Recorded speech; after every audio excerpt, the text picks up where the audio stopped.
voice, but before we get to that, I just wanted to take a few seconds and introduce myself. I'm Andy Bass. I'm the new executive director at South Suburban, and very excited to be here.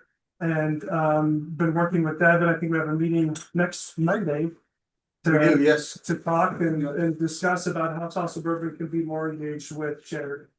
I also want to introduce you, Rhett Berger. You gotta be nice to him. It's his second week, so so take it easy on him this. But And I came back. he is our new deputy executive director, and his core assignment is Sheridan. And so he will be your liaison. I would ask if you have committees, groups, community groups that you want us to meet with. Here is going to be the face. Of course, I will be his partner in that, but his main focus will be Sheridan and making sure that we're providing excellent services. Our parks are well maintained, all of those things. So just want to let him introduce himself as well. Yeah, thank you. Excited to be here. Thanks for having me and having us. We appreciate that. Like Andy said, just came from city of Lakewood, where I spent the last 13 years there, most recently managing our recreation centers and golf courses. Look forward to serving you all and working with you. So like Andy said, anything you need, don't hesitate to reach out to me.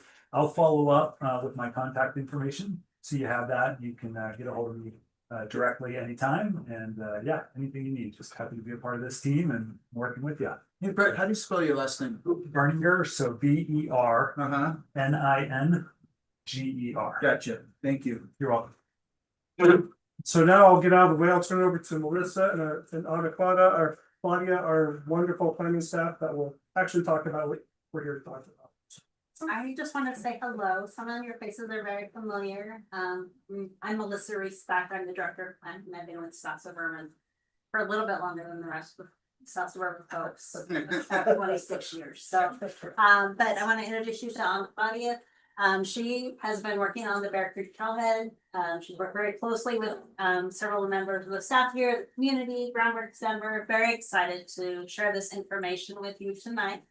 Just as an FYI, any comments that you provide with us tonight, we will evaluate, consider any changes that we may think are relevant to the plan. But we do plan to take this. We plan to ask our board to approve this final site plan on February 11th at our regular board, which has a public hearing. So you'll see information posted soon on site and coming up in the neighborhood that there's another meeting coming up in front of the board of directors, and there will be opportunities to make comments to the board at that meeting. Before you get going, maybe we can just go around here since we've got some good council members too. You guys haven't had a chance to introduce, so why don't we just go through the room really quickly, everybody, just so they know who they're talking to. I'll start. Devin Granberry, city manager. Of course, I got Des right with a mouth. Desiree, City Council, Ward 1. Anthony Lopez, Ward 1. Ernie Camacho, Ward 3. Michael Moreno, Council. Gustav Clark, City Council.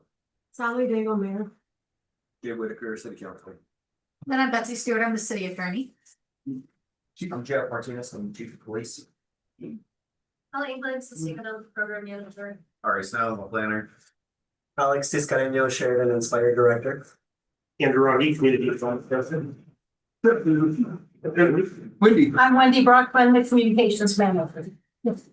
Thank you. Yeah, thank you guys. Well, good evening, and thank you so much for having us today. We're here to present Bear Creek Trailhead.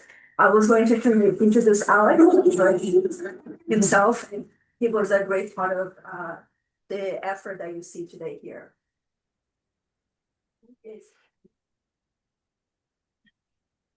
So I want to highlight the Bear Creek Trailhead study, which was concluded in 2023. It led a really great effort with the community as well, but was a lot of community engagement part of that study. And I want to highlight here the number one recommendation of the many projects highlighted on this study was the trailhead location here. That specific site was very popular within the community. It was highlighted as a high priority. Evolving from the trailhead study and collectively with Groundwork Denver, connection to the community as they continue to talk about the sites. The project goals that you see highlighted here, capital golfing, and the community engagement that was concluded throughout the project also helped inform this project goals here that very much guide the project today. I want to highlight here the existing site conditions. I want to give also the congratulations to the city of Sheridan Public Works. It actually looks very nice, much nicer than you see the existing these photos over here. They did a wonderful job of cleaning the sites and repaving and making very better conditions that you see now. I want to highlight here the existing billboard sign is here to stay for now, but we are working around the existing condition. I also want to highlight that separation trail grade that's existing today. The asphalt parking lot is existing today as well. And overall, the opportunity that this site, even though not ideal as these conditions shows, but a lot of potential here. I want to quickly put your attention to our phase 1 engagement. It started even before South Suburban kicked off the project. Our partnership with City of Sheridan planning team and Groundwork Denver really set up this project to success. Groundwork Denver did a lot of work with the community, give us that really great foundation of what the community was voicing and wanted to see as a future of the site. We went on, had a really busy summer, engaging with the community with the Love Water events. We partnered with City of Sheridan School District and attended their back to school barbecue event, which was a wonderful engagement for us for this project. We gained a lot of insights from the community and made a lot of connections for a future engagement as well. This engagement summary over here is a combination of what we heard from the in-person events around the same time too. We also launched our second survey, our first survey for the project. And here we can start seeing as key elements of the trailheads feel already taking shape. The trailhead amenities, a lot of shade, the nature play theme is already popping up here as a key community feedback that we received. We also ask a lot of questions about how you wanted to recreate here, how active, how passive. And a lot of the community feedback that we received was they really wanted like a gathering space, a place where they can just enjoy the creek. And a lot of key elements really resonated with the in-person comments that we received as well. On a more active spectrum of that programming, they were very excited about the opportunity to play, and the nature theme was very strong here. A lot of outdoor activities and active opportunities for the community was also voiced here. Then we gather all this feedback from the in-person, the online survey, and the amazing work that Groundwork Denver did in the beginning of the project, even before. And we synthesized those ideas in 3 distinct concept designs. The first one was more a nature inspired. A second one more focused on that core activity gathering and really creating the space for the community to gather and families to really experience the site. And the second one, the third one was more like a traditional small park theme. We went on to continue to get feedback from the community and further evolve these concept ideas. Our second phase of engagement now, we are asking the community their feedback on those 3 concept designs. We had a neighborhood event, the neighborhood Taquiza. We were very happy with the turnout. We had great feedback from the community.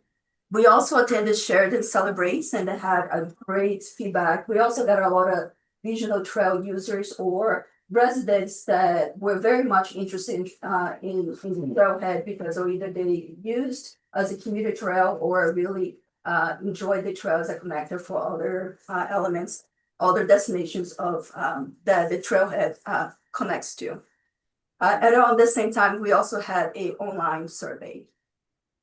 So at this point, when we engage in the community about those three concept designs, you start the theme of the nature play activity, a lot of natural elements, the gathering spaces, the shade, the structures, all those things start really to become strong in the community feedback.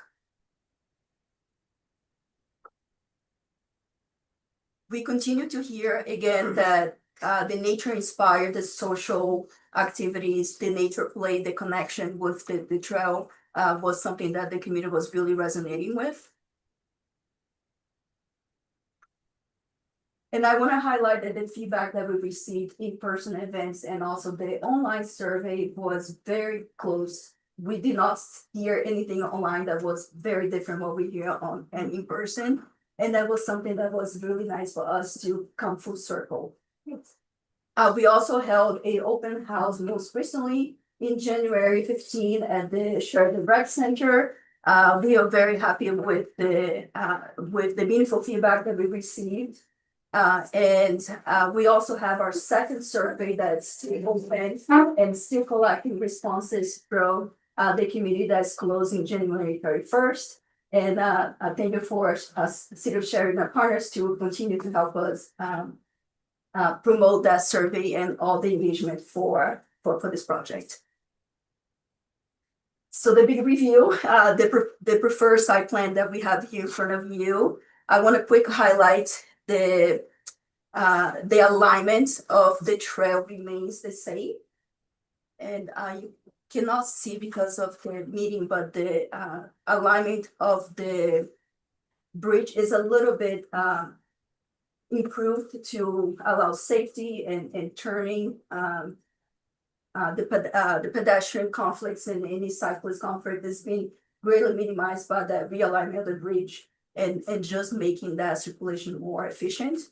Hey Mel, can you hide that? Is there any way that you know? I am really not tech savvy, I don't know. I just know that one up at the very top, I know is the pedestrian bridge, and it's one of the prime features of the. But so just so you guys know, it's one of the highest cost items in the whole thing. There we are. Yay. Okay, better. Yeah, perfect. So Thank you. that's the bridge, the realignment of the new bridge, and it's just improves the pedestrian safety and the cyclists, and it is very the turning is just too sharp as existing, so we are definitely happy to improve that. I also want to put your attention to the parking. It is existing very close location. We are maintaining access, we're improving the access, we're improving circulation of that main point of access over there. Is that gonna be just right in, right out too? Or is that's not a full movement, is it? No, it's not. We're still exploring and studying Okay. the circulation, but Okay. that's a very close location where it's gonna be located. Okay. We also coordinated with CDOT of the access permit, so it's likely to evolve once we continue coordination with CDOT. Okay, thank you. I also want to highlight that very close to the parking lot is the main trailhead amenities with a lot of shade opportunities and gathering space.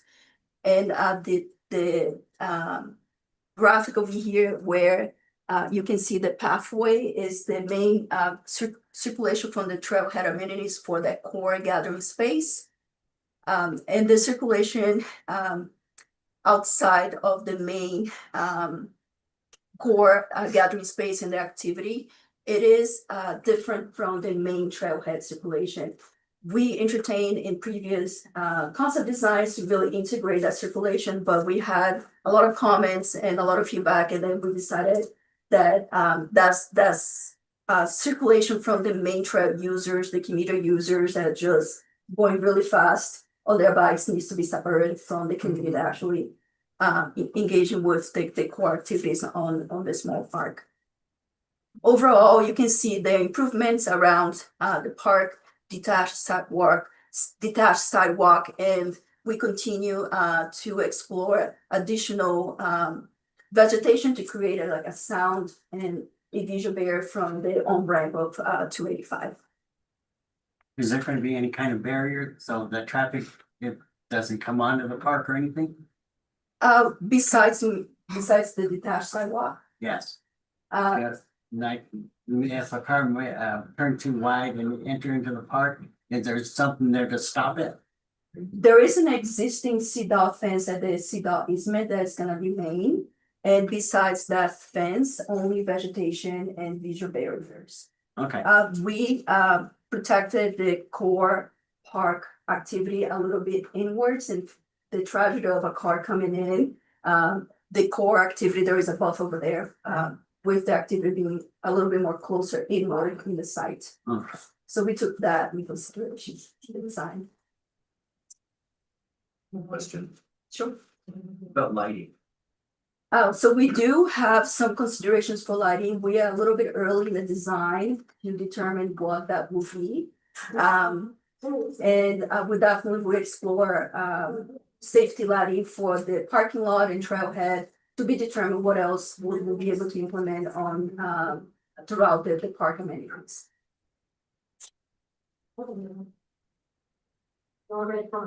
So these pictures. Oh, sorry, before, these pictures over here just shows a little bit of character images of the intended program for the small park. Very nature theme, a lot of opportunities for the nature exploration, the gathering space and highlighting the trailhead amenities with plenty of seating and shade. And abilities for the community to really gather over there and have the true amenities that they can enjoy this small trailhead and farm. Is there gonna be access to the river? No, there is no direct access to So you're not gonna- the water. You don't want them in that water, eh? Not right there. Unfortunately, no. Maybe in the future. Yeah. I know, when people are always in that water, I'm like, no.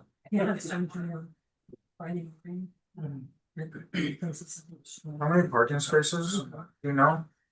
We still determine what that would be ideal. We have right now tentative 10 spaces.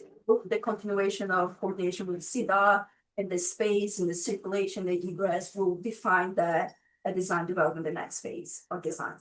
Can I interrupt real quick? Sure. My dog is probably having a stroke. I'm out, but I really would like to talk to you and you. I'm on Sheridan School Board. So we need to talk. Okay. I'm glad you're here. Thank you for coming. It's nice to see you.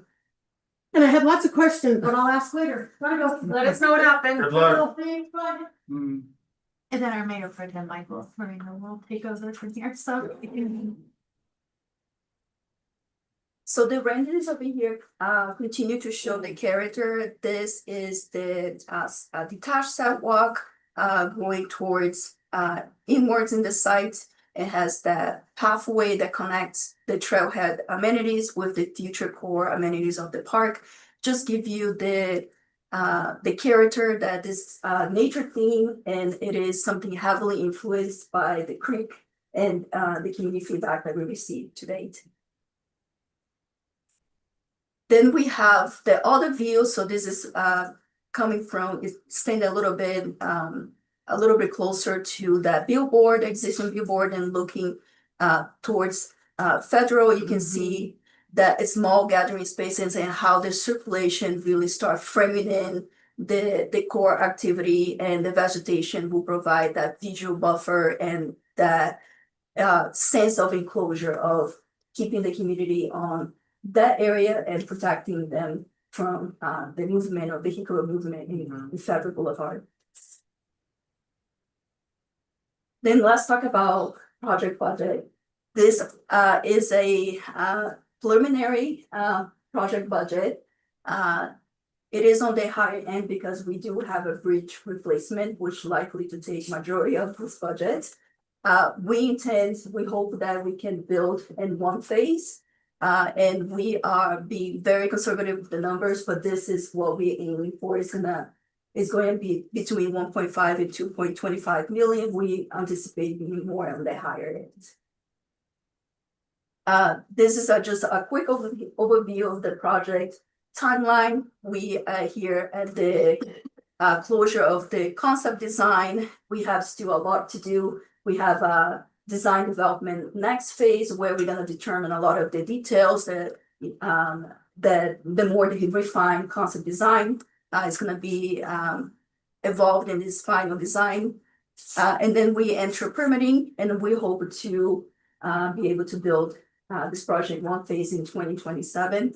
We are also looking for a lot of grant applications in the beginning of 2027 and start really strategizing the funding stack for the project with friends and partnerships this year as well.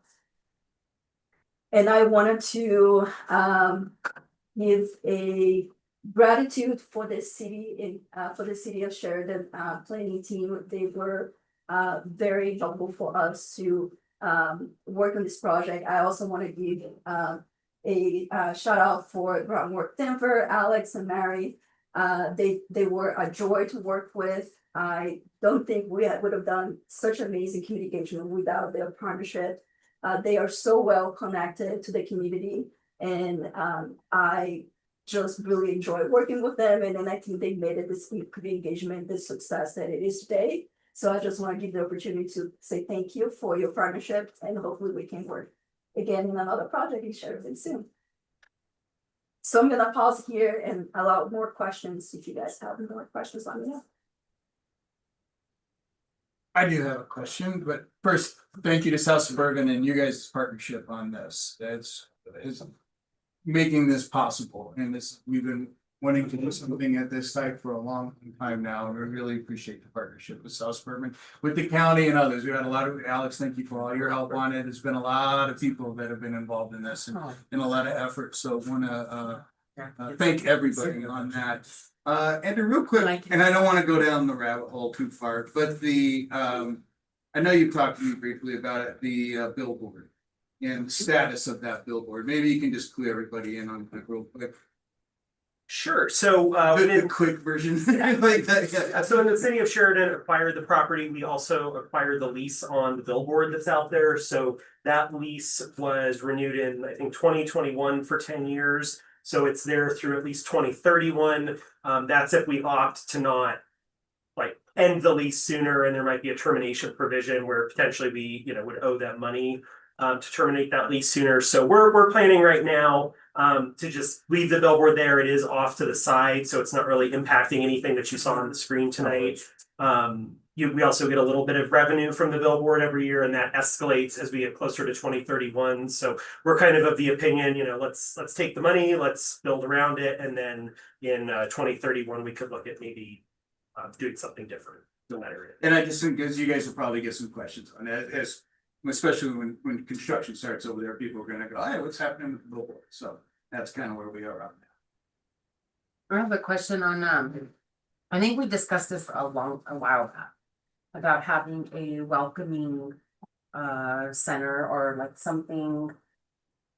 Like a billboard or something there at that location. I think I remember talking about having something there, talking about Sheridan and having like Cool. like something up that says, here's what's happening in Sheridan and all this stuff. Some kind of interpretive signage. Yeah, And some type of- I think there's provision in there for that. We're just not in any detail with it. Yeah, I need a monument. Mhm. It's something along those lines. Informational as well, Mhm. like Sheridan, this is how long it's been on the map, well, Yeah. Sheridan. Something historical possibly, Yeah, or like something like that. That's good stuff. Yeah, okay. Okay. Other thoughts and questions for council? There was a section called water treatment or something on there, is that a storm vault or what is that? I'm sorry, can you repeat that? In the slides, there was something called water treatment or something like that? So there is a couple ideas of continue the water quality theme that we heard from the community. So we definitely wanted to explore that in the design development. We do have we're well versed on the existing conditions and how it drains to the creek, but we are not exploring any interaction with the water at the moment. So it would be more like an educational, just an opportunity to continue to highlight water quality for the community on the site. Did that answer your question? So this is just for that space where the Carol's Club used to be. You guys, there's nothing like in the talks of doing anything about widening the actual trail around there or anything like that, just that space, right? Correct. So, we have the Bear Creek Trail study. Right. And with that, we are looking at widening the trail in many locations, and I apologize, I didn't read that before I came. So we'll widen it through this section of Pearls Pub. We're currently working on widening it, widening. I know. Yeah. Widening. Widening. Yeah. On the west side of Federal, we have a project we're currently working on with Sheridan. And then from there, we'll look at the Bear Creek study and identify which pieces to. Yeah, it's real, I mean, I walk that trail a lot and there's so many bikes. But a lot of people are using motorized bikes now around there. And I have dogs and I'm just like, there's no room for me to have to pick my dog up so I don't get run over, but. Is that section concrete or is it? Yeah. It's concrete there, okay. Yeah, the asphalt's on the west. Oh, side. yeah, that's there. No. Asphalt on the west side, the Yeah. trig is gonna get replaced. Right.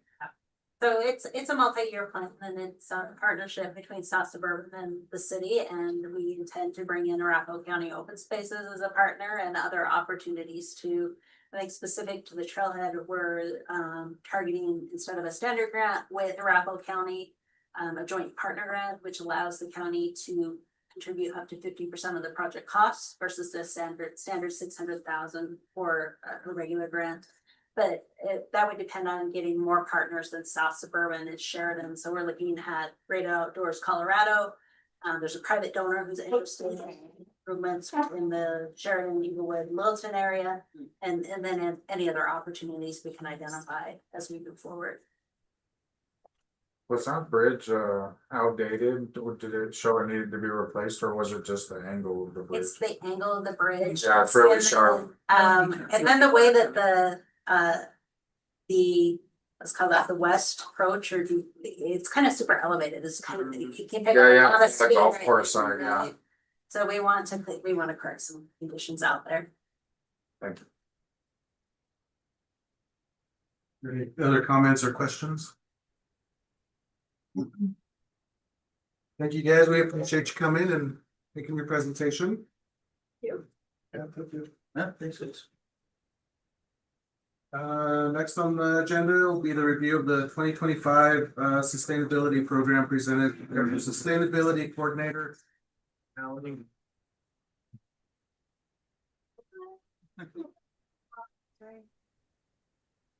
Thank you, guys. Thank you, guys. Thank you so much. Thank you.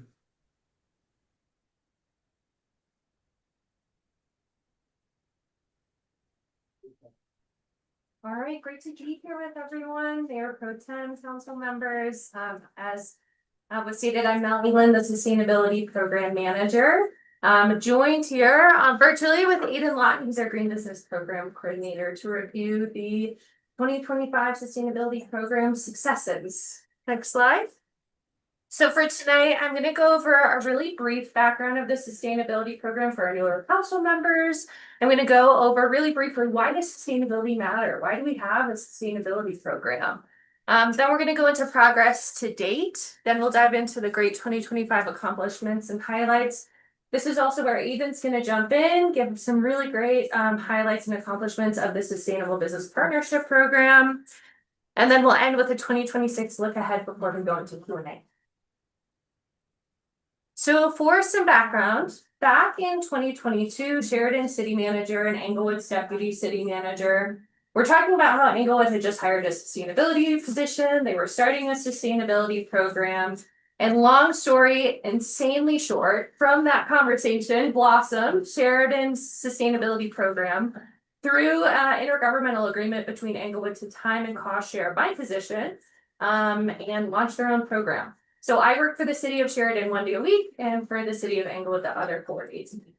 So that launched in 2023. Also in 2023, we created the city's first ever sustainability plan. So this was done through extensive interviews with internal and external stakeholders. We did a lot of research and we also hosted an open house for residents to come and give us further feedback before we presented it to council. In 2024, we hired the incredible Aiden Lawton, our Green Business Program Coordinator, to oversee the Sustainable Business Partnership Program. He's going to get into that, so I'll save my time there. And then in 2025, we continue to advance the projects and goals and metrics found in the sustainability plan. Sorry. So before we go into Sheridan, I want to just take a really brief second to say why sustainability is so important. Sustainability is not about how many recycling bins you can shove into a building. It's not about how many solar panels you can slap on a roof.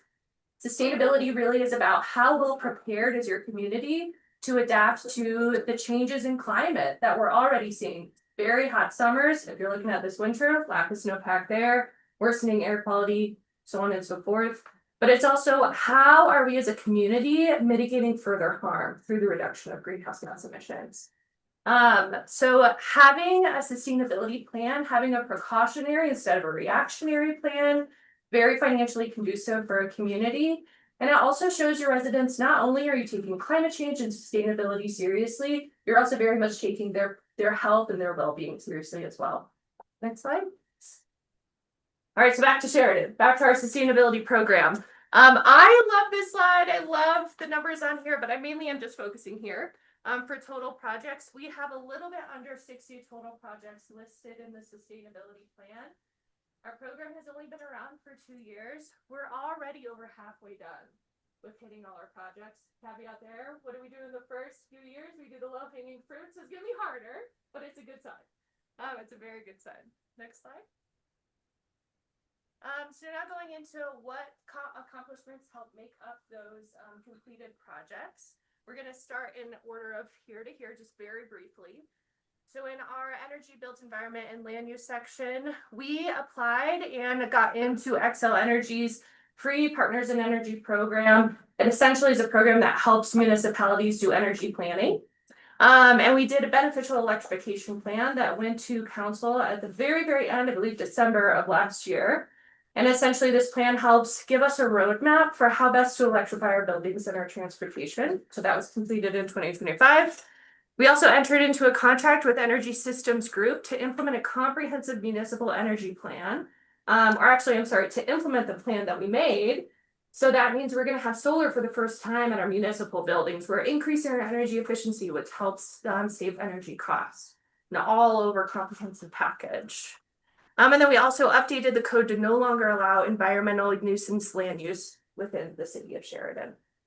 For waste and recycling, the cities of Sheridan, Englewood, Littleton, and Centennial all partnered together to do a regional waste characterization study, which resulted in a waste diversion plan for the region. Hopefully everyone remembers this. CJ, you get a pass. But essentially this was a data-driven plan that tells us what are the most effective ways that the city of Sheridan, but also the region can divert waste from now up until 2050. For air quality emissions, there's a typo here. I'll go over that in a second. Council in 2025 adopted greenhouse gas emissions targets. So we have 50% reduction by 2030, 90% by 2050, not 2090. And this aligns very well with the state's goals, and then other communities in the Front Range aligns very well with that. And then finally, for accomplishments, we participated and got a report back from Xcel's other free program, the Fleet Electrification Advisory Program. And it gave us this data-heavy, really great plan of how we can convert our city fleet to EVs over the span of 10 years. So that has been completed in 2025. Next slide. And then I'm going to pass it over now to Aiden. He's going to go over SVP for the next few slides with you all. Good evening, everybody. Can everybody hear me okay? Yes. Yep.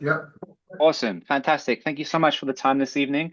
I'm going to get into our green business program here, which is part of the Tri-Cities Sustainable Business Partnership. My position is with City of Sheridan, Englewood, and Littleton. So next slide, please. So a high-level overview of the program. There's 3 main paths to the program. There's the tailored coaching and technical assistance. That's myself working with an organization to build customized plans for them, or what we like to call opportunity assessments for them to improve their sustainability. That might look like energy efficiency. It might be more focused on water. There's so many different ways and different challenges with all the unique organizations we have in the cities and the Tri-Cities area that it makes it every day a new day and very interesting. This support is both on-site and off-site, and we can go into some of those metrics on the next slide, but it's fantastic to be able to see the kind of variety of businesses and the appetite there to be sustainable in the Tri-Cities area. The next pathway is because this is an extension of the Colorado Green Business Network, which is out of the state, we're able to provide organizations in the city with a pathway to statewide recognition. We have 3 businesses in the city of Sheridan that have that, with 1 reaching the gold level and 2 others at the bronze level right now. And it's going to be exciting to see in 2026 how this can grow as well. And then finally, when you talk about sustainability, and green business, education and outreach is that final path to bring everything all together. And I like to design this program where businesses can learn from each other. A business could be operating in the city for 30 years and be the experts in that field. And what better way for them to teach other businesses from their expertise and their know-how on how to do things more efficiently and more successful. This extends into mentoring and workshops and can help businesses get connected to incentives, grants, and rebates for them to, again, increase their efficiency, increase their sustainability, reduce emissions. This program is open to any business, meets them where they are. It doesn't matter if you're a nonprofit, a for-profit organization, or you're just getting started, or you've been established for 50 years. The program truly meets you where you are, and those reports are customized to your needs. Next slide, please. So to date, this program started in June 2024. So we've had some accomplishments. Since the slides have been put together, we now have 55 businesses in the program. And you can kind of go through there. Some good successes to talk about is a $40,000 grant that went to a Sheridan business last spring. And that helped a Sheridan business secure some machinery that they needed to improve their sustainability. 7 workshops have been held to date, where various different topics from EVs to waste management. To last week, we had a nonprofit exclusive workshop where we talked about fundraising opportunities and how sustainability can help with cost reductions at nonprofits. So that was really well attended, and that actually sold out with 3 weeks before the event started. And the tickets were free, but the space was limited. We have a newsletter that launched last year with over 600 subscribers. And something I do with the state as well is conduct auto body shop site visits to help them stay in environmental compliance. The laws change quite regularly, and sometimes the shops aren't aware of that. So going out there and taking the time to allow them to get the resources or access the resources that they need to stay ahead of the game, avoiding any penalties down the road. Checking in with economic development teams throughout the Tri-Cities. And then what's something that's really cool to share with you that we've been able to capture since I last spoke to council is some of these metrics at the bottom of the slide here. As a Tri-Cities, we've helped save over 1.3 million gallons of water, reduced 165 metric tons of CO2 emissions equivalent. And then the recommendations in the reports have led to over $400,000 in cost savings for businesses in the Tri-Cities too. All this to say, last year we also were recognized at the US Mayor's Climate Protection Awards as an honorable mention. And you can see on the graph, I apologize, it's a little bit small, but how the program's broken down into where the businesses have registered from and per the slide to the graph to the right there. Next slide, please. I won't read out all the testimonials, but hopefully you have a copy of them to hand. And there's one from each city. If you haven't read them already, I encourage you to do so. And on the right there as well is kind of a template or a front page of what those reports look like if you're curious. Next slide, please. And then here's some photos to share some of the impact we're making with City Manager Devon coming out to one of our events last year, supporting the program. We have all 3 city managers in the bottom left as well, just providing a legitimacy for businesses that are involved in the program too. And then Sheridan Business last year was also featured on Channel 7 News for their sustainability efforts, which are still from the top right is there. And so, yeah, it's an absolute pleasure to work on this program, to work in the city of Sheridan and to help support these businesses and get them to where their goals are. I'll now hand over to Mel and we can transition to the next slide. Thanks, Aiden. And Aiden's really humble, so he won't say all the success is, the program's great as it is, but businesses really adore Aiden. We had a Sheridan survey that went out asking businesses about beneficial electrification. It had nothing to do with the program. And I want to say there was definitely one, at least 2, that in the comments they're like, we love Aiden. And we're like, great, we love that. So thank you, Aiden. Moving on. So here are some completed ongoing projects. I'm not going to talk about all of them. These are projects that we do every year, but we want to highlight them because it's still work being done. So one I wanted to highlight was we partner with Englewood and Littleton and A1 Organics, a Sheridan business, to do the leaf drop event. Residents can come, they can have a semi truck full of leaves or a bag of leaves, and it's just $5 for them to take advantage of. And then also the continuation of the incredibly beloved Roots in Sheridan program also was hosted in 2025. Next slide. So look ahead at 2026. Here are projects in progress that we're 95% sure are going to be done in 2026. So one is that we're already a SoulSmart Silver community. SoulSmart is a completely free program through the Department of Energy that really helps municipalities remove any unintended red tape for residents and or commercial folks in your community to implement solar. So we have our eyes on gold this year. We're pretty confident, right, Andrew? Yes. And another thing is, as I said earlier, we went under contract for the municipal energy project that will wrap up this year. So these two will be done, the retrofits and the renewable energy.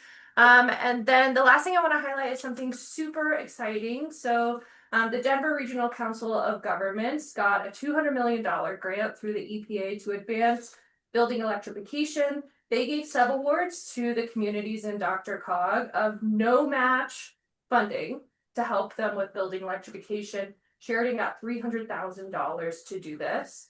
So a piece of that $300,000, not the whole thing, is we're partnering with the city of Englewood to hire a full-time building electrification specialist from 2026 to 2029. And their goal really is to be like the building electrification specialist. Truly, they're going to be our knowledge person. They're going to help Eden and the SVP program with businesses of what are the best rebates, what are the best ways that businesses can improve their appliances, save the most money. And they're going to do a lot with education outreach, helping our building department if they need it with energy codes. Really going to be this full service position that will come live in 2026. Next slide.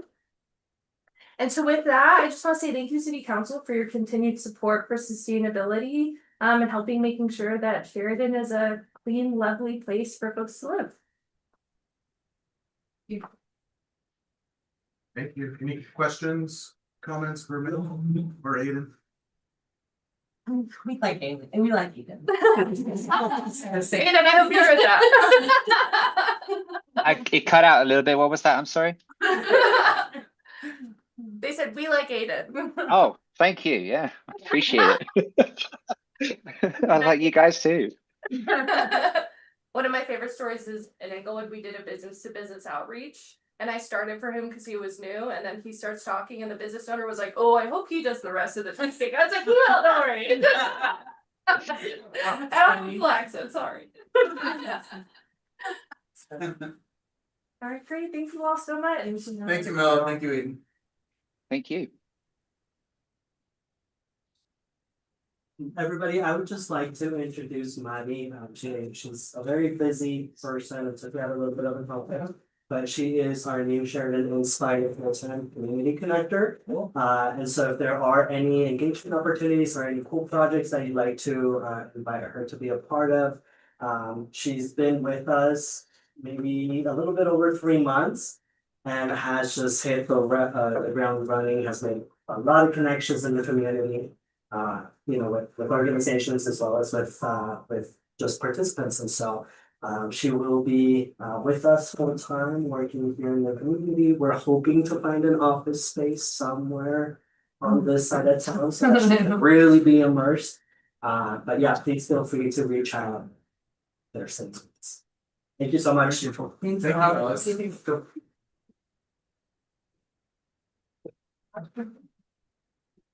I'm sorry, to get us, there's one.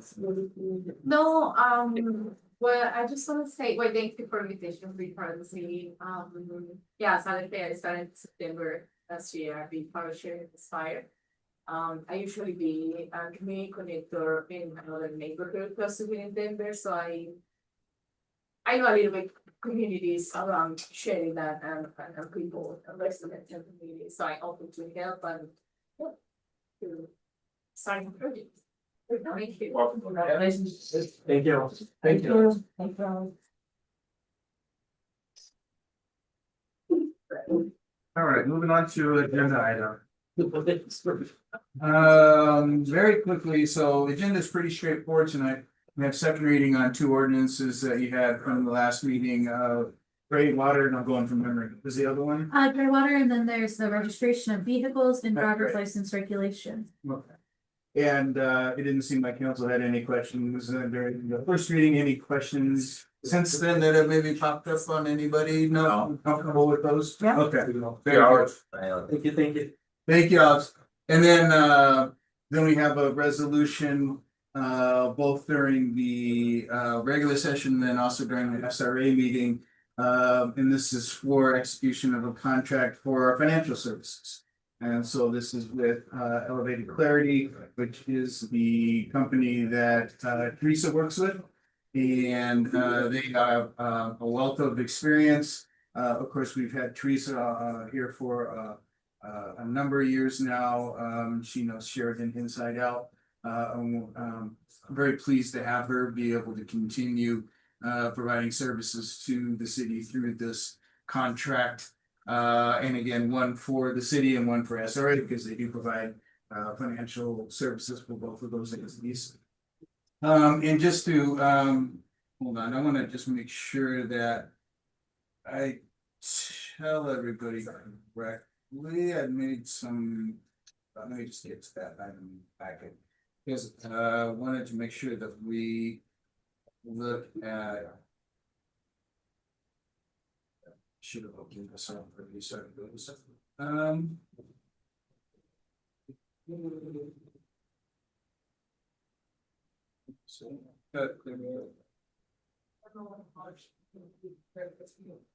okay.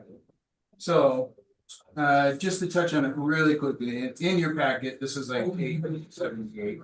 But I'm just talking about what the services that Elevated Clarity provides for us. And some of this is for so our new council members. So we do contract with a company, Elevated Clarity, provide our financial. Basically, they service the finance department for the city, right? And Teresa kind of serves as our de facto finance director.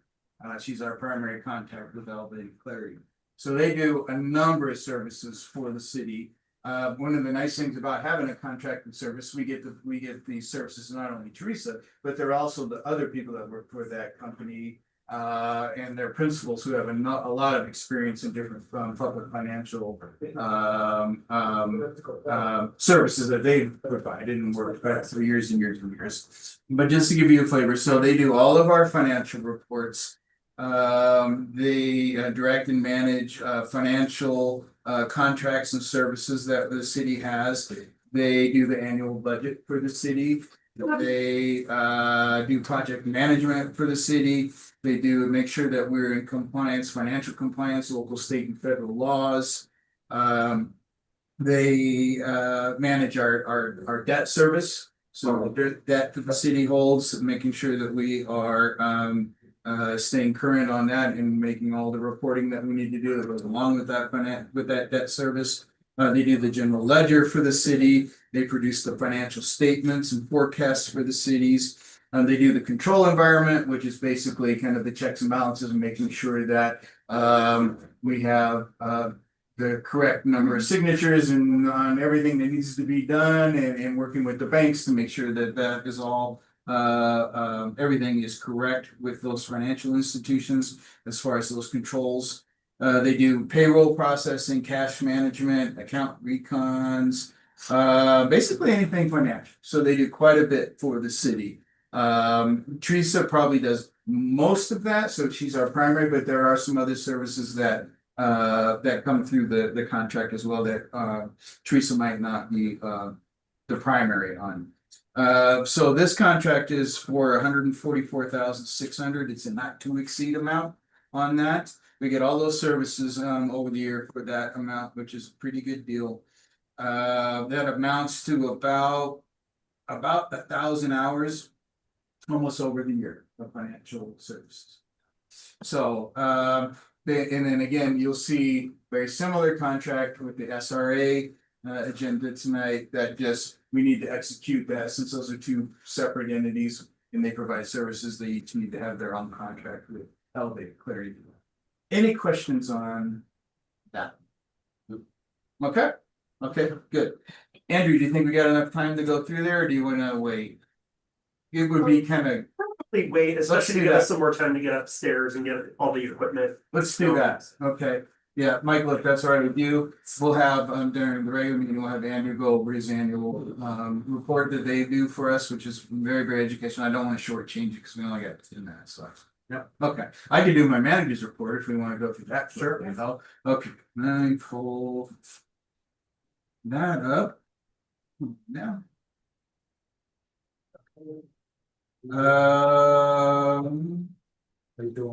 Okay, first off, get the right stuff out here. I could try again.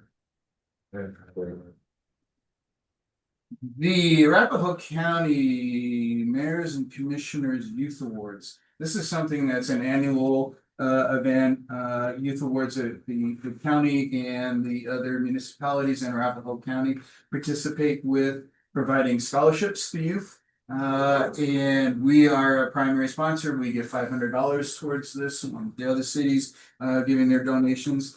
They are asking if you want to hand that around. They have a ceremony, but they're also asking if anybody, they'd love to have a Sheridan representative. So a Sheridan elected official that would serve on the review committee. So basically, what you do is you would review about 20 applications, scholarship applications that come in. And you review them, you score them. You have one meeting that lasts about an hour or so, and then we have a ceremony, which is May 7th. How do they pick? I'm sorry? How do they pull out? How did it, well, they solicit all the schools in the area, and the kids will write up a submission, a proposal for the scholarship award. And then this review committee, which has a representative from each city, then they score them, and I don't know the scoring process exactly. But you review them, you score them, and then that review committee makes a determination who gets the awards. And I think they usually award How many? 5, 6, 7, something like that. I think it can depend on how much money they have each year, but it's somewhere in there. I'll have that.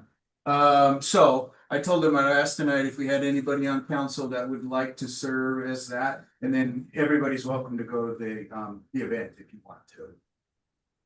Anybody who would want to do that. I was thinking about it, but I think my kid's gonna actually apply to get. So Then you might have to. so that I probably Volunteer somewhere. I volunteer one of these. This guy's gonna be perfect. One of these. Thing is he usually on. I don't know the date yet for the review committee. I don't think they know if he is, but she said that she is Sarah with the county that does this. She said that, so you're reading about, you need to review 20 applications. I don't think that they're gonna be a couple pages each, maybe it's not a lot, and then a 1-hour meeting where you all get together and submit your scoring. So I bet it would probably take all told of your time, if we're talking maybe about 3-4 hours of time, would be my guess. Over about You 3 don't know when months. the date is or what it's like that. I know when the final deals, but I don't know the date. In their meeting. I don't know who this is, they win. Because they're asking just for who can be a rep, and then they'll try to schedule it. Me as a person possibly, I'd like to know more about it. I can have them reach out to you. Okay, thank you. Okay, very good. If you can't, then I'll do it. Okay, thank you guys. We are hosting the Tri-Cities Joint City Council meeting on February 5th. I am gonna hand around the agenda, so you guys have that. And I am also gonna hand around, this is a memo on permanent supportive housing for families. This was developed by our housing coordinator. And it's in preparation for her discussion that will be at this meeting. So it's some background, a little bit of homework for everybody. So take one of Next these Thursday? two. Yep, the Thursday the 5th, 6 o'clock here, 6 to 8. It will be dinner and all 3 city councils. Where is the location? Here. It'll be here. Yep. Everybody's coming here. All 3 city councils are coming here. We usually get, we don't know, it's not rare everybody, but we get You get 4 or 5 from each council that are able to make it, just, you know, because. Not everybody can make everything, but hopefully you can all make that. And again, so Gloria, that's the agenda. And then look over that memo on permanent supportive housing, that'll help. To facilitate the discussion during the meetings. And then in the meantime, if you have any questions about that, please let me know. I'm happy to talk to supportive housing with you. Teresa and I had a discussion with our financial advisor today about the GO bond refunding, which you remember we discussed at our last meeting. We under his recommendation, we are gonna delay our schedule that we had talked about by about 2 weeks. Just because there's a little volatility in the markets right now, and there's a possibility of a rate cut that could be coming, and we might want to take advantage of that. So really, just 2 weeks, it really doesn't affect us or anything at all, as long as there's not any significant rate increases, which we're not anticipating. So his recommendation is that we will take we would have that same schedule, and I'll email this to you guys. He's giving me an updated one. But we add about 2 weeks to it. So rather than us going for sale in the bond market in March, it's gonna be like early April. Is that, and then Andy, you met today. And like Andy, we're having several meetings. Andy's been really good about reaching out. I hadn't had a chance yet to meet Brett, the new assistant, but I am very, very glad that he's assigning somebody for us. I think that's fantastic. I really do. So I'll make sure that we work with Brett and get Brett very familiar with Sheridan. We'll take him on tours. We'll come and talk to him about money, the whole 9 yards, and get him to where he loves Sheridan and wants to put us all their money. Yeah, that's perfect. Yeah. I think around public works, I don't know who would. No, I think it's great. I mean, absolutely. You know, we've always had kind of at the board level, we've had Pam Eller, who's always been a proponent of Sheridan, but it's gonna be somebody nice that we say, okay, this is, and that's not to say that the other folks haven't. Melissa has been a champion of Sheridan forever. She's always been really great for us and worked endlessly on helping Sheridan out. But it'll be nice to have somebody that high up that's gonna be our main contact there, and I can always, Andy and I already get along great, and so, yeah, like you said, we're having lunch next week to chat about some more stuff, so. Very good to see how he's starting his tenure here and making sure that outreach is coming from South Suburban. That's all I've got. Yeah. All right. Well, this meeting is now adjourned at 6:57. For those online, just stay online, give us a few minutes to reconvene and get settled in upstairs, and be right with you.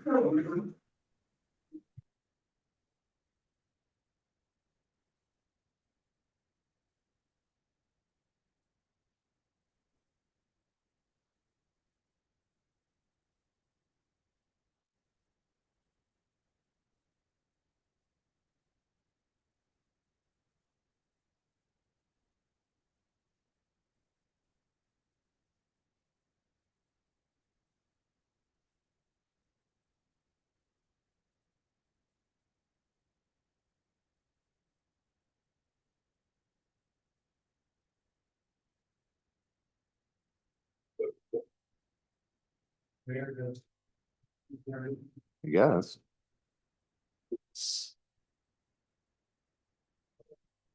What can I help you with? You know, we software. Rawr. Don't like it. From your age.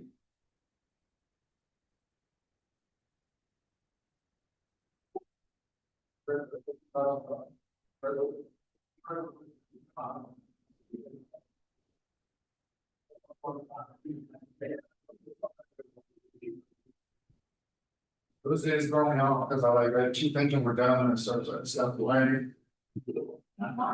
Well, that, public hearing.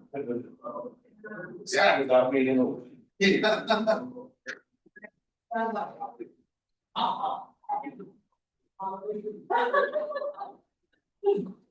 Just goes to, just like I know. Yeah, I'll text you and let you know. I'll text you in the morning and let you know if we're not like waiting.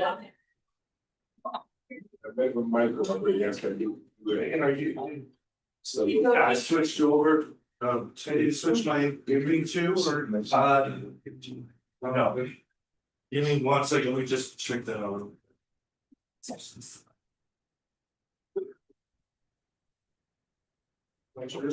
Seven two. 24.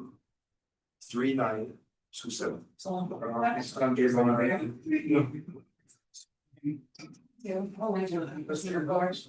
I used to do it, and then my friend said that kind of luck. But it's on the phone, because which first on the phone, that means you're gonna go broke. Oh. So that's why I'm doing that. Oh, maybe help in that area. Yeah, it's open your block. Doesn't matter, yeah, what's that saying, we give them. Oh, we can't, so he's glad we're turning. I know people are like, let's get a secret identity, I'm like, good luck. Yeah. Well, no, nobody wants to get. Good luck. Take it. Just. Yeah. Everyone can. I can't. Send it to you? Yeah, it's almost at that point now, you know, it's just. Yeah. Yeah. It really has to be. Yeah. Yeah. It's the actual. Yeah, or, and you say that. Yeah. Will. So you got, if you make there, Yeah. Yeah, so really. Yeah, but- It's so cool. I know, I can learn, but not for very long, and then I'm listening. Last year. So. It's like trying zero, so. Yeah. Oh, We should get that. You'll see. Did you have? that's what I think it was. Good. And I, so where my apartments, I would do it, you know, 6 floors. Yeah. Yeah, sure, you can, that heat, oh, yeah. Today I have open. Oh. Things with them, so I saw them the 6th of yesterday. Yeah. Like it's so bad.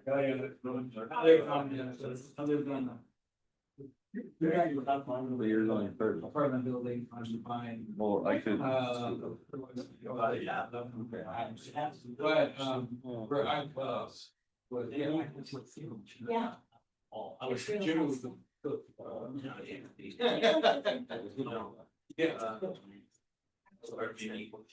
Yeah. That worked out. I tell you that was the. That day, I was going to strike it on. And I was that's on the.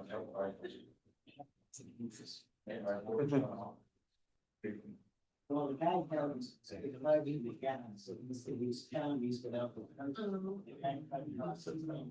He let go and yell at the guy and give it a couple seconds. I was like, that's. I don't know. But no, it's too tough. Everybody's supposed to.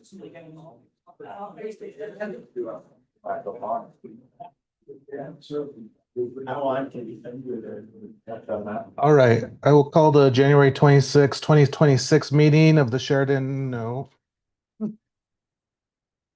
the Sheridan regular city council meeting to order. The time is now 7:03 and if we can get. Sí, sí podemos. Oh. Hi, um, everybody. Go ahead, Andrea. Sorry, the interpretation was still on and I was interpreting and I just realized that it was ended. But hi, everybody. I'm Andrea. We're going to practice language justice today. We're going to have simultaneous interpretation in English and in Spanish. And the room is going to select the language once we turn on the interpretation. If you are... I guess you're going to be watching this streaming on YouTube, así que, so I'm going to say this in Spanish real quick. Hola a todos, esta presentación va a estar en español también y la puedes encontrar en la página de YouTube de Sheridan. Gracias. We can start interpretation now. Thanks, Andrea.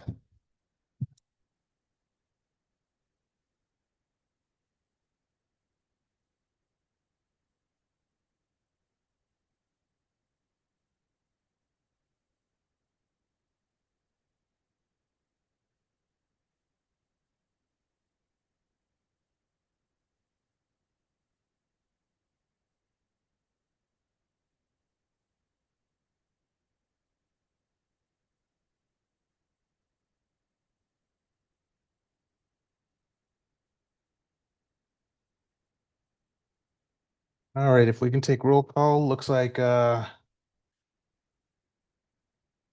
we're just waiting for Councilman Clark.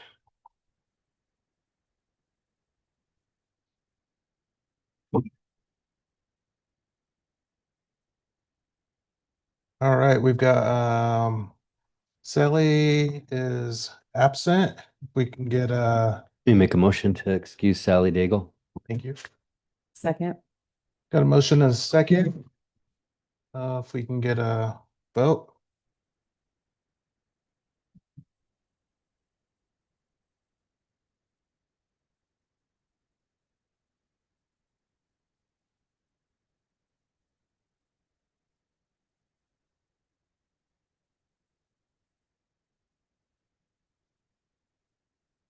Should we do a vote by hand?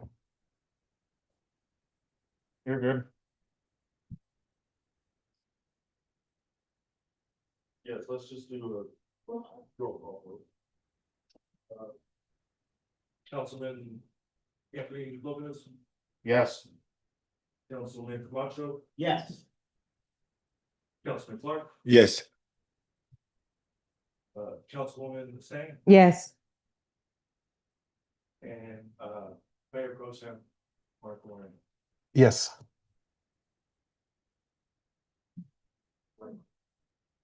Oh, Councilman Whitaker. Yes. All right, that passes unanimously. If we can have the invocation, please stand.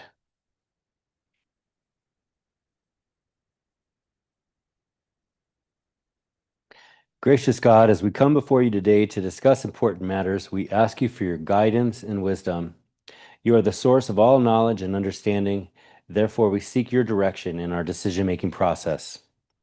In Proverbs 3:5-6, we read, "Trust in the Lord with all your heart and lean not on your own understanding. In all ways submit to him, and he will make your path straight." Help us to listen attentively to one another with open hearts and minds. May we not be quick to judge or criticize, but instead seek to understand different perspectives. We pray that you will give us the discernment to make the best decisions for the greater good. We trust that you will guide us on this path and lead us to reach a consensus that reflects your will. May your words and actions be guided. May our words and actions be guided by your love and grace. In your mighty name we pray. Amen. I pledge allegiance to the flag of the United States of America and to the republic for which it stands, one nation, and under God, indivisible, with liberty and justice for all.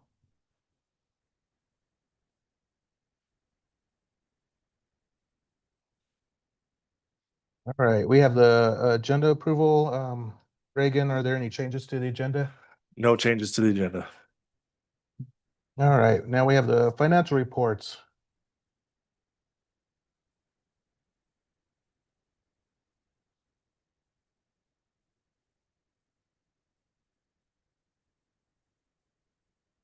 Are there any questions on the financial reports?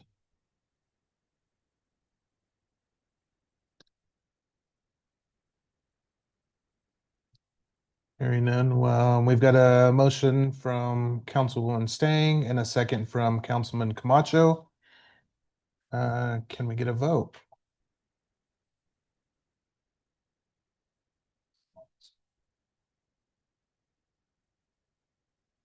This passes unanimously with a 6.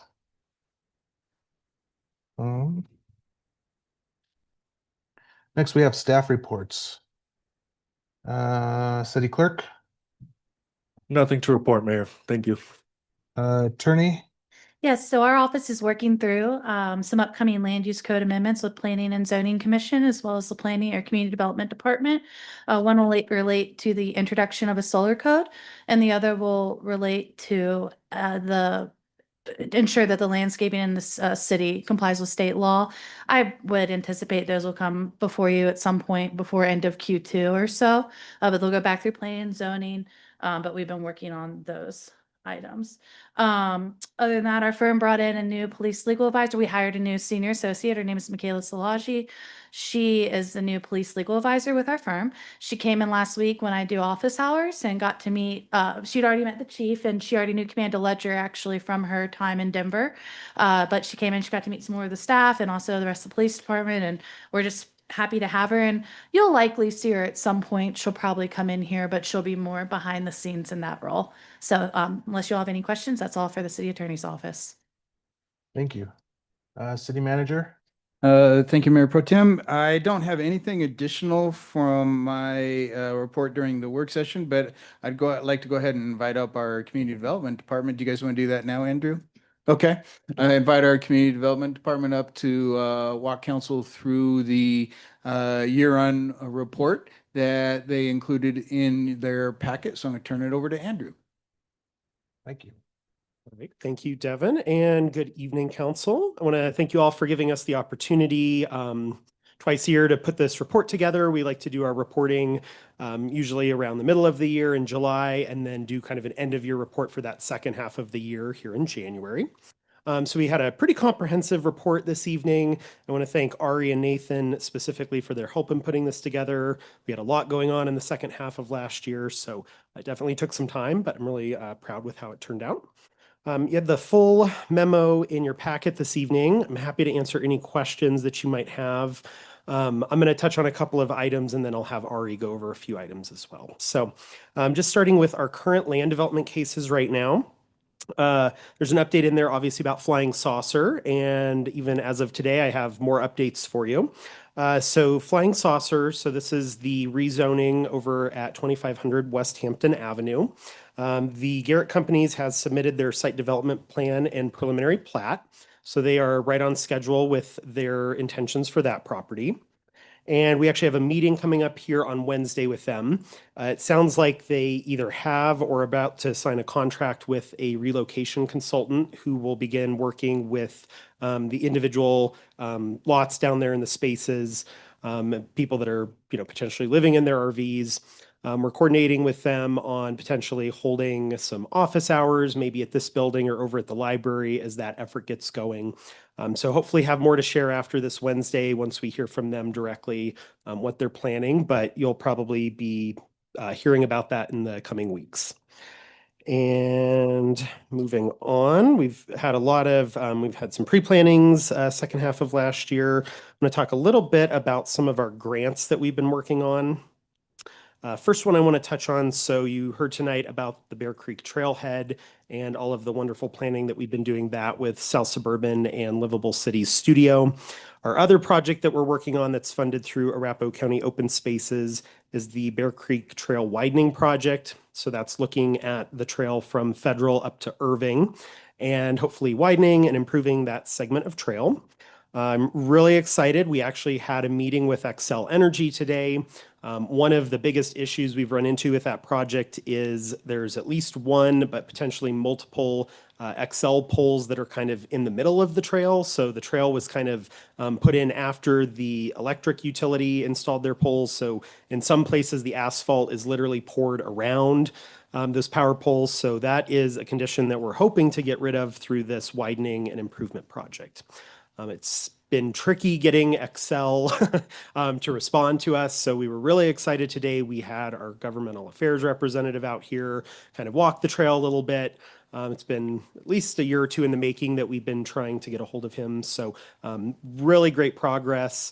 We are going to start some recurring meetings on that and just get an Xcel, like a designer that can take a look at that condition and hopefully help keep that project moving forward. And then the other grant that I wanted to talk about tonight, we are wrapping up our EPA Brownfields grant that we have with the City and County of Denver.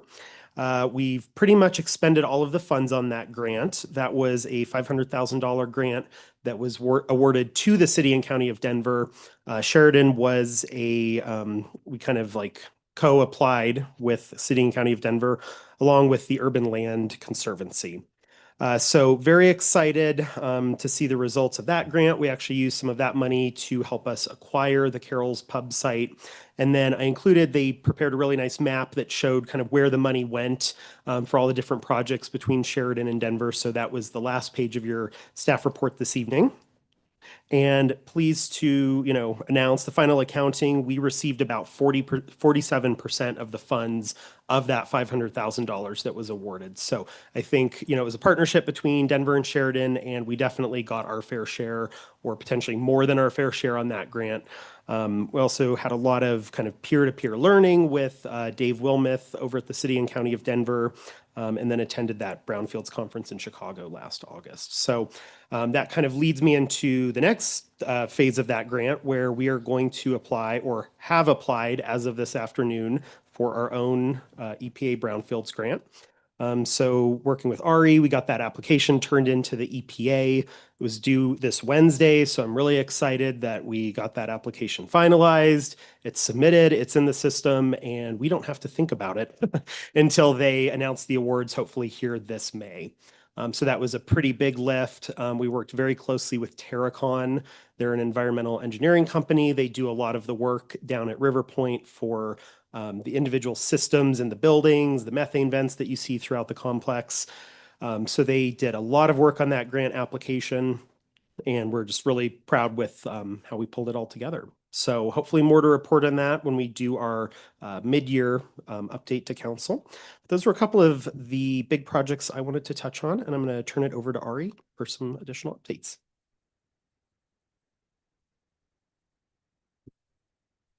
Good evening.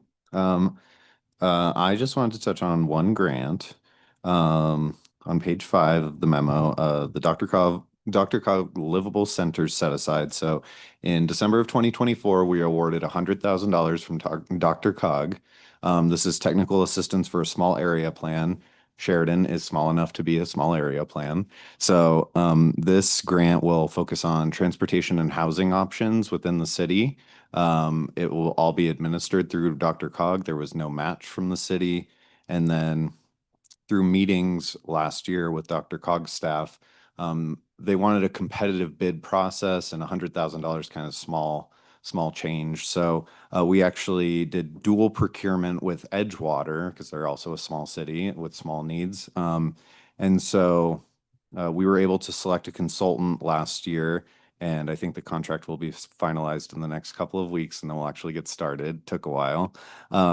But we were able to select the Matrix Design Group. So the reason Sheridan advocated for that group through the RFP process was their technical knowledge with brownfields development. So as Andrew was just mentioning, that's a hot topic here.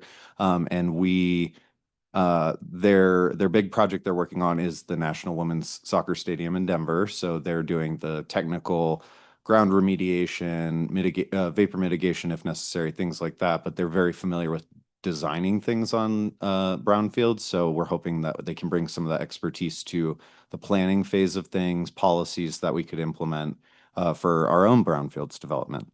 So there was that. It's tree time again. Roots and Sheridan, applications live. Tell your neighbors if you haven't bought a tree yet, buy a tree. Ernie, you're good, right? You're good. Those trees look great. They look awesome. Thank you. So this year we're offering 40 trees. Our resident tree guru who applies every year, and every year I have to say, Joe, you have to wait till the very end, said that these are the best trees we've selected so far. So application is open until the end of March, and then we'll be planting on the 18th of April. Exciting news that Kimco, the developer at River Point, actually purchased 20 trees themselves from us. So we see some new trees at River Point this spring and summer. So that's really exciting. And then the last thing I just wanted to touch on was air quality monitoring. So this was one of the first projects outside of land use that I ever really worked on when I started here. So in 2021, what was formerly Tri-County Health invited the city of Sheridan to work on an air quality monitoring cohort. with funds that they had received from the Colorado Department of Public Health and Environment.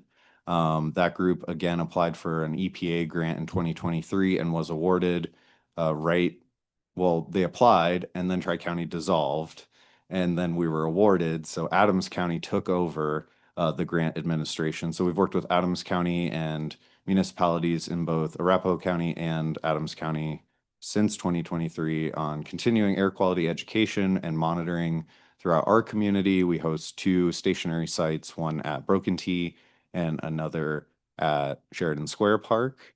And then we have an air quality monitor on the roof, and we have another one in the office. And we, have made some really nice educational materials for students. We've engaged Groundwork Denver on this project, and they created a TikTok for the children to enjoy about the importance of air quality. And we started the loan program. So we're working on an agreement with Adams County Health to continue that work moving forward. And yeah, so happy to answer any questions about anything in this memo or those projects specifically, but thank you. I have a question, but it was about the earlier part that Oh, he was good, talking about. good. I was asking Andrew, how's the replacement of the people over at the center? How's that going? Do you know anything about that? At Flying Saucer. At the Flying Saucer? Yes. So what's going to happen is on Wednesday, we're meeting with the developer. So it's the Garrett Companies that's under contract to purchase the property. They have not purchased it yet. They won't purchase it until June of this year, likely. One of their conditions for purchasing the property is pretty much they want it turned over with no leases. So they want the property just as a Clean, blank slate. yes, that makes sense. So what they're doing is they are working with the current owners, which is the Flying Saucer Mobile Park Inc. And Ann Whipple, who you might remember from the hearings. So she's kind of the current on-site manager representative for the ownership group. So the Garrett Companies is going to be paying for that relocation consultant. So I'm going to find out more on Wednesday, but basically that's going to be either a person or a group of people that come in. They're anticipating at least 50 individual interviews, could be more, could be less, just depending on the need, with folks. So they'll talk with folks, figure out what their needs are. And then from there, I couldn't tell you what exactly happens, but we'll know more once we have that meeting this week. But they are looking to get started here in February because June is going to be here very quickly. But I will say, this is kind of the best case scenario, unfortunately, for the folks that are living down there, is that there is somebody to talk to. There is somebody that's trying to help. None of this is really legally mandated. So whether it was this developer or any other developer, they could just come in and terminate those leases and say that's it. So yeah, this is really, the best outcome is hopefully getting some services to those residents. I'd also add, I received an email today from our Tri-Cities homelessness coordinator, Jessica, who is, just on a side note, asking about the project. So I've invited her to this meeting on Wednesday. So she's going to be there. She's going to hear directly from the developer what the plans are. And hopefully she's going to stay involved over the next couple of months and just, monitor the situation. I mean, that's great that Jessica's being part of that, because she has contacts with any number of services that might benefit the folks over there. So that'll be good. Yeah. So hopefully just more additional resources, some of which may be free through the county, that just really just bring all the resources together that we can for these folks. They didn't just wait till the last minute. I hope that they made moves on what they know what the situation is. Yeah. I think they're pretty aware of the situation, and we're really thoughtful. I can tell you that they interviewed a couple of different firms that provide these services. There's not that many out there, so you're kind of limited with who you can work with. They were very intentional about, wanting to make sure that if there's any compensation or support for the residents, that goes more directly to those residents over there, as opposed to just paying a consultant a lot of money. So I think they've probably made a really good selection there. Seemed pretty fair, if you ask me. Yeah. So that's the hope. Like I said, we'll know more after Wednesday, and we've set up some recurring monthly meetings with the developer to just every month between now and June, we want to know what's going on over there. Thank you. Yeah, of course. Anything else? Anybody else have any comments or questions? All right, thank you for your time. Thanks, Andrew. Thanks, Ari. Next, we'll move on to police chief. Two quick things. Just want to let you know our Red Rocks Community College intern started this last week. So they've been working all around the city, not just the police department. They have a really positive attitude, and I think it's going to be really great for them and for our city. So we'll keep you posted as that continues. And thanks to City Council, the city manager, thanks to our city, and to Jeremiah for our PD floors are getting installed. So they're looking beautiful, but right now it's really discombobulated down there. There's having to move things all around. So we're working around it the best we can, and it's going to look great. So I'd love you guys to see it. We'll be really proud of it. Looks like outstanding work, outstanding materials. And I believe this should last us hopefully the next 30 years at least for the city. So it was extremely expensive. Again, thanks everybody for their support, but I think this will be well worth it in the long run. So we're very happy. So thank you. Any questions? Thank you. Next, we have approval of the minutes.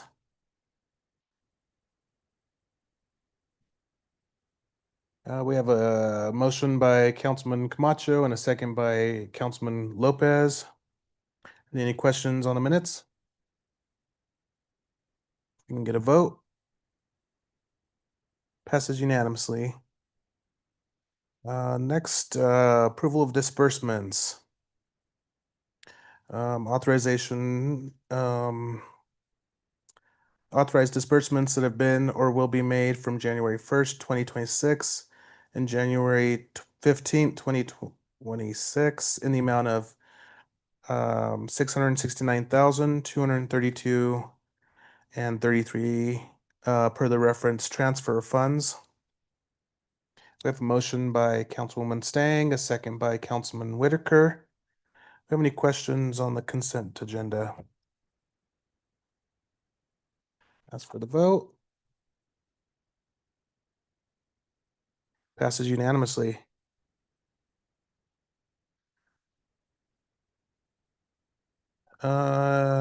Next, we've got items for individual consideration. We have an ordinance 2026 on second reading.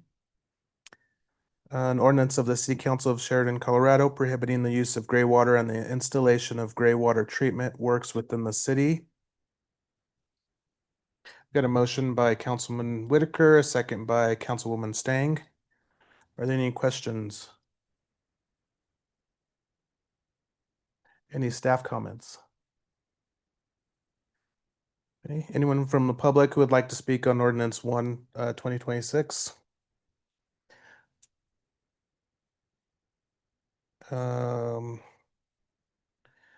We've got a motion. Ask for the vote. Passes unanimously.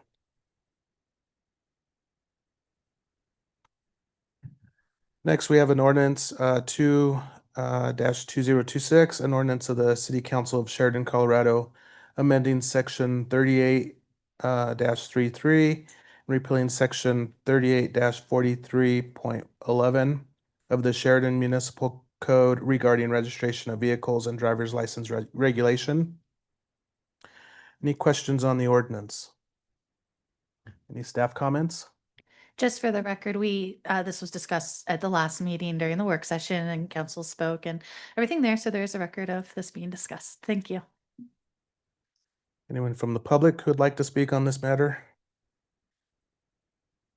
Call for the motion. We've got Councilman Whitaker made the motion, second by Councilman Camacho.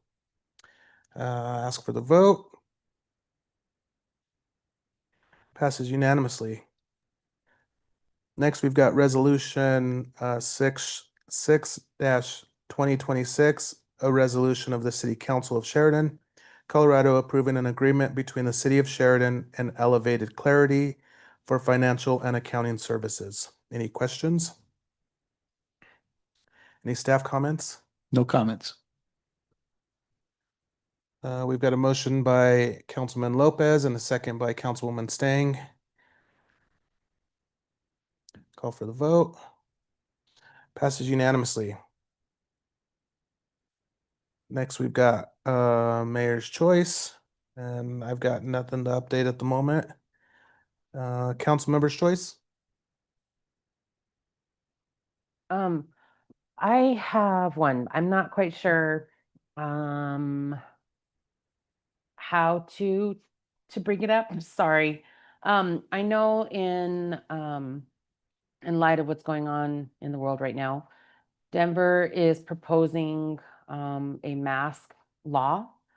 And I don't know if that's going to pass. I don't know what the discussion is, but I just wanted to propose that we consider that as well, since Denver's looking at it. And I just kind of wanted to bring that up and see if, at some point we can discuss that if that is what ends up happening in Denver. So that's it. Is that an anti-mask? Yes. Well, yeah, it's Hmm. so that police and ICE agents cannot wear masks. But does it also include like, criminals? It might. No, it Yeah, just so- says in the law, it just says anybody who is a law enforcement or ICE agent cannot wear a mask.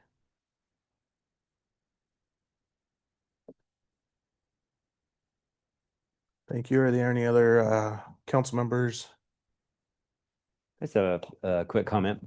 So I made it to the my first Dr. Cog board of directors meeting, and it was incredible. We were there until 10 o'clock, and it was amazing what they're doing with our roads. There's hundreds of billions of dollars going into our roads to make them safer.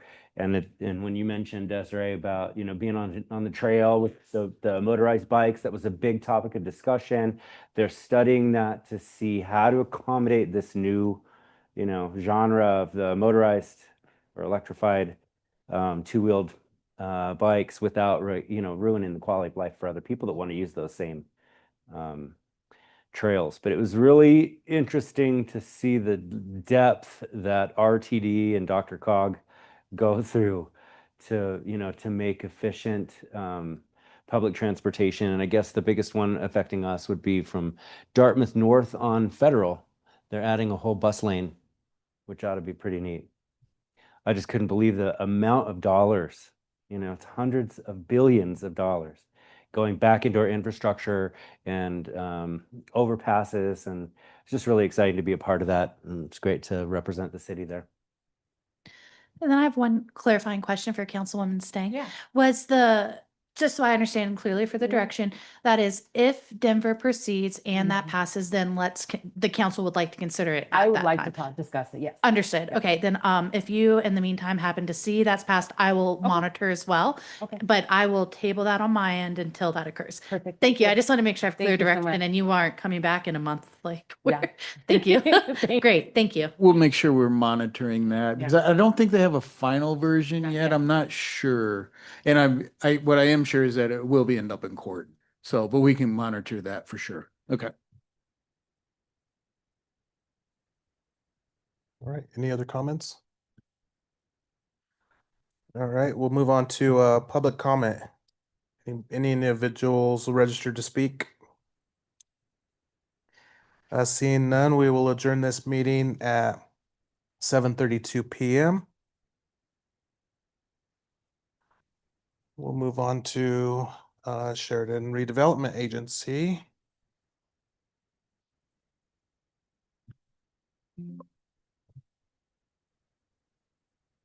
All right, I'll call we're doing roll call. Okay.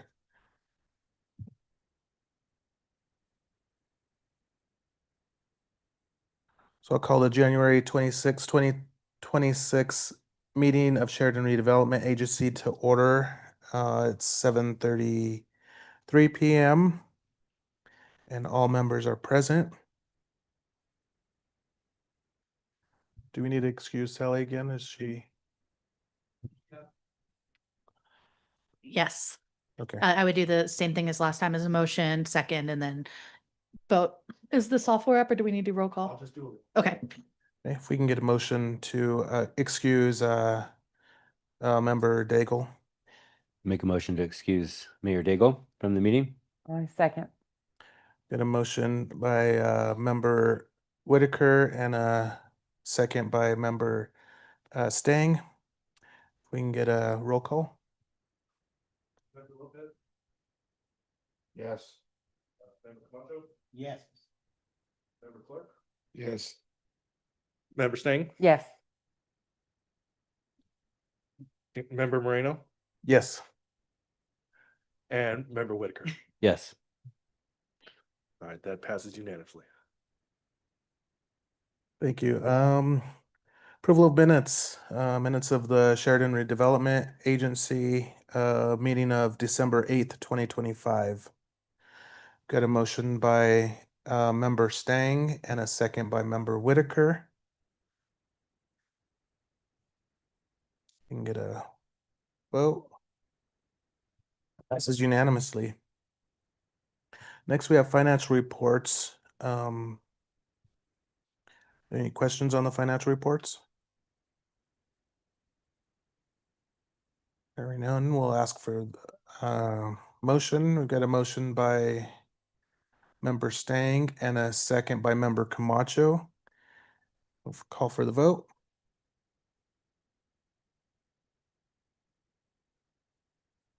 That passes unanimously. Next, we have an approval of the disbursements. Authorized disbursements for December 2025 in the amount of 161,515.90 that have been or will be made for expenses referenced below. Legal expenses 0, other professional services 1,841.77, city support services 158,906 even, other expenses 768.13. And authorized disbursements for January 2026 in the amount of 165,244.47 that have been or will be made for expenses referenced below. Legal expenses 0, other professional services 2,553, city support services 162,602, other expenses 485.47. We've got a motion by member Stang and a second by member Whitaker. Call for the vote. That passes unanimously.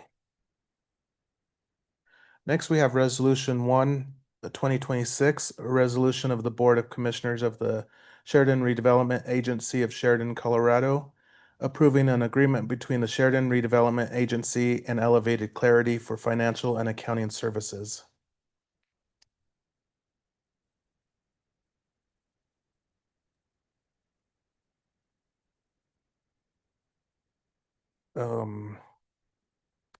We need a motion on this.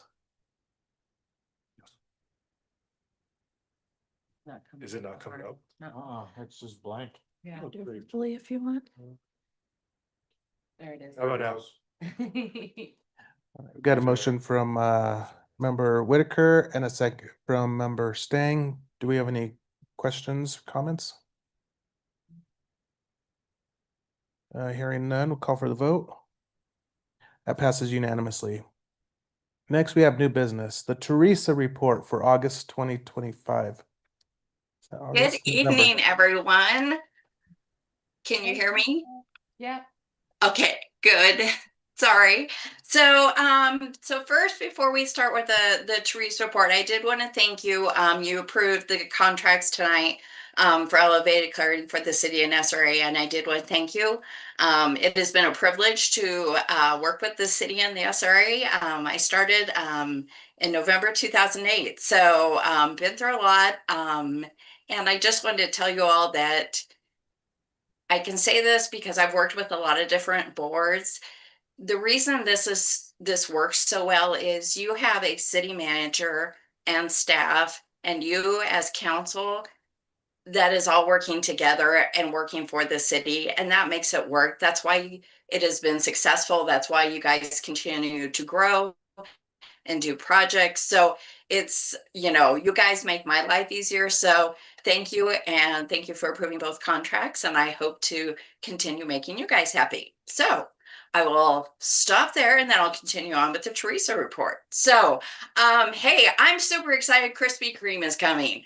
If I wasn't putting on enough weight, I'm definitely going to be now. So I'm happy that they're filling out the old Who Hot restaurant. So that's going to be good. I haven't heard when they're kind of targeting for, so I think it's still pretty early in the planning stages. Looking at the pledged revenues, the year to date, we are still 2.4% higher. So I'm glad to see that. I think it's getting, I think that percentage as we go into 2026 will start getting tighter. But I don't think it will be negative. So that is good. Board Member Stang, did you have a question? No. Sorry, okay, sorry. And then December is always super busy for the SRA. We are making our A bond payments. We have to do the year-end calculation and get that sent to the trustee. And then what that does is then that triggers the B bond payments. And in 2025, we made $3,915,000 in B bond payments, so not too bad. And then there was the PIF annual payment for $1,220,758. So we did all the budget amendments. We got those to the trustee, the letter of credit bank, and Kimco by the end of the year. So we are now working on our January 31st deadlines. And so, yeah, staying busy. So do you guys have any questions? No questions, Teresa. We appreciate everything you do for us as well, and it's reciprocated on this end. So, All right. Thank you, guys. You have a good evening. all right. Any other comments, questions? Hearing none, this meeting is adjourned at 7:41 p.m. Thank you all.